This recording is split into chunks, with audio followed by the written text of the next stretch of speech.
you just saw yesterday, I went on a little adventure. I walked up our land, up the hill, and it's just so stunningly beautiful there, especially by the canal. It's very overgrown and there are very tall trees and everything, so it kind of looks like a little fairy tale area, as you saw. And what I was doing, I was foraging for wild oregano, because I want to pick it now and then dry it, because the flavor is just very, very amazing.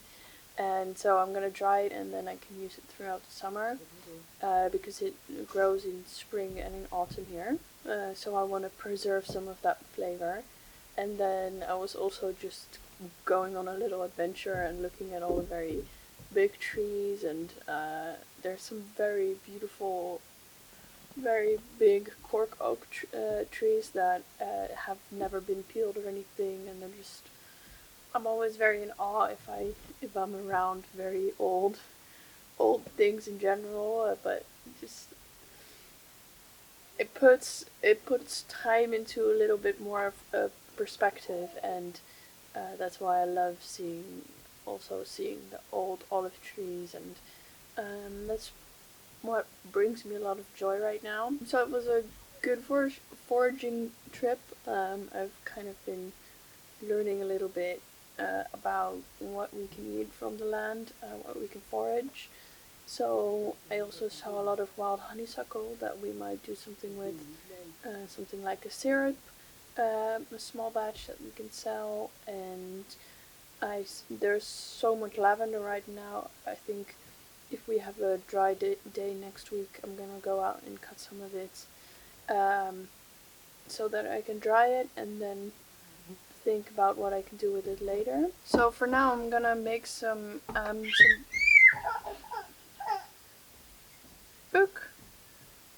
bunches with this oregano, and then I'm just gonna put them on the line in the middle of the yurt, because here to help. And then after, I'm gonna pot over some of the peppers that we have growing. So I'll talk to you later.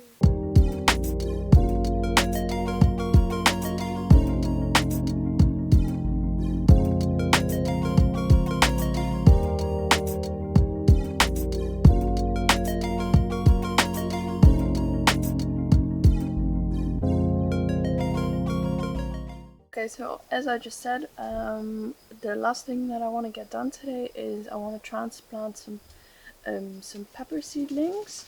I planted them a couple weeks ago in the trays. They're seeds from Sementes Vivas, and I have to say the germination rate is not excellent. I'm not sure why that is.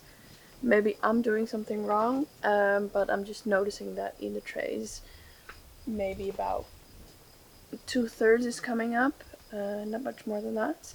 But I want to get them in some bigger pots so that they can grow a little before I put them outside. So I hope I'm still in time with my seedlings. I feel like I started a little bit late, but maybe I also have that feeling because we have a couple friends who garden.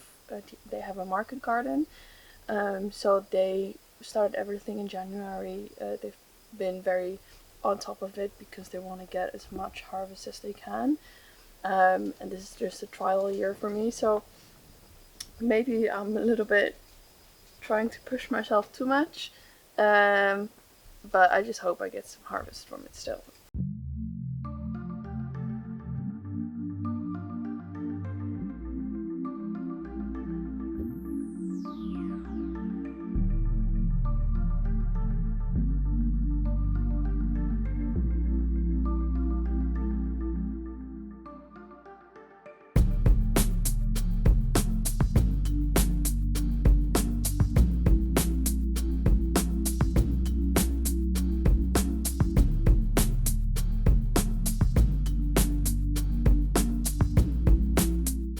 After lots of garden work, we are back, and I am back to building. So as you can see behind me, and I'll put in some clips, Maarten has been working on putting up a shade structure in front of the yurt. This is really important here because in the summer you don't want to sit in the sun. It's way too extreme. So we wanted to put something in front of the yurt where we could sit in the shade. Maarten has been building it with some pine trees that we had on the land, and he skinned them, and it's been many hours of hard work to get them to fit right and all that stuff. But this is free, and otherwise we would have had to buy some wood somewhere else. In between the pine structure we've put down some extra little beams of really tall rock roses that we found on the top of the land.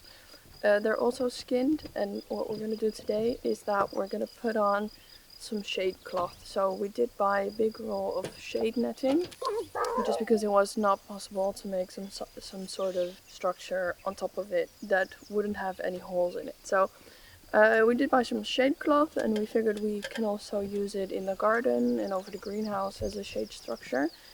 So we're gonna measure it, and then we're gonna cut the cloth to size, and then we're just hammering it into the structure.